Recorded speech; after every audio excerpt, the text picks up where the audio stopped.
Happy Friday, welcome to the 3 Things I Learned, Saas Sports Tech and Live Events. Hey, we're back to normal. We can talk about things in our industry that are changing on a week-to-week basis. That's great. So let's talk about number 1. Michael Rubin being scared of ticketing, like he said he was at the SBJ World Congress of Sports this week. First of all, I doubt Michael Rubin's scared of much in business. He's one of the savviest business people out there, as shown by what he's been doing over the past few years at Fanatics. But number 2, this is what we've been talking about for the last year and a half. As digital ticketing has taken over, as they finally had their moment, and unfortunately it was COVID that brought the moment to digital ticketing, you have clean data. The one thing primary ticketing has, and nobody else has, is control of the access point. You have to come through our scanners to go to the live event that you want to go to. Think about how Apple and Google had captive audiences by having people use their products, whether it's the App Store, the phone, or search. That's what ticketing is now a gateway to. It's a gateway to NFTs, it's a gateway to collectibles, it's a gateway to F&B, it's a gateway to merchandise, and all of the other things, most importantly gaming, that go along with live events. And so we're gonna see a really heightened level of competition in primary ticketing and in secondary ticketing so that we can capture that audience and have all that tangential business that's tied to it. One thing to note, Michael Rubin definitely knows something about ticketing. His CCO at Fanatics for 3+ years was Cole Gahagan, who's now the CEO at Learfield. Cole was the CRO at Ticketmaster, reporting directly to the CEO. And that guy knows tickets, trust me. So Fanatics is coming. Whether they come direct or whether they come through strategic partnerships, they're going to be in this market soon. And everybody's got to get ready because they're a big, scary monster with a lot of scalable power. That's number 1. News we knew was coming, and it was finally announced. SeatGeek's going public. They will join Vivid Seats. Unfortunately, they don't get to use the Seats ticker mark because Vivid Seats has already taken that.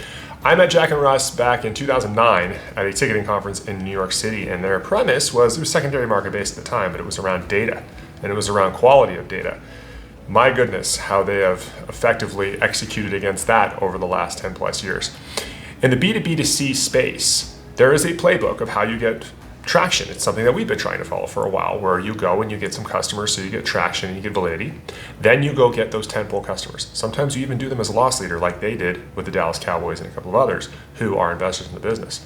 But now they're going public, and they're doing it with some scary people involved in what they're doing. Ryan Smith from Qualtrics, who owns the Jazz, that guy has about as good a reputation as there is. SeatGeek is betting on vertical integration, but they're betting on vertical integration with the ticketing being part of the strategic partnerships that lead to that vertical integration. And if you go back and listen to number 1, you'll see that that is one of the possible outcomes of our market. That's what we learned this week. Number 2.